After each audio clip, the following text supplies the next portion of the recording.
Patrick Cohen. La revanche des villes moyennes. À la faveur de la crise sanitaire et du télétravail, les Français sont de plus en plus nombreux à quitter leur ville pour s'installer dans une commune plus petite. Tendance déjà observée quelques mois après le premier confinement, mais qui semble devenir une tendance de fond, Maud Descamps.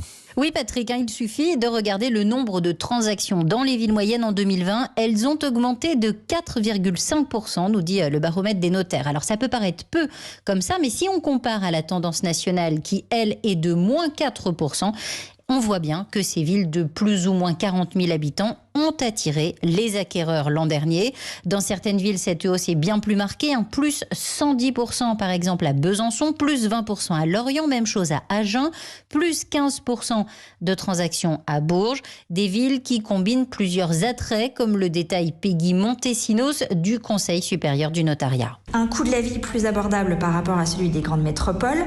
On a en plus une commodité de transport qui relie quand même les territoires plus facilement aujourd'hui. Et ce qui fait véritablement l'attrait de ces villes moyennes, c'est leur prix. On va dire que le coût moyen dans ces villes moyennes, c'est 200 000 euros. 200 000 euros pour une petite maison avec jardin pour le prix d'un studio à Paris. Conséquence, les Franciliens ont été plus nombreux cette année à acheter dans les villes moyennes des départements limitrophes de l'Île-de-France.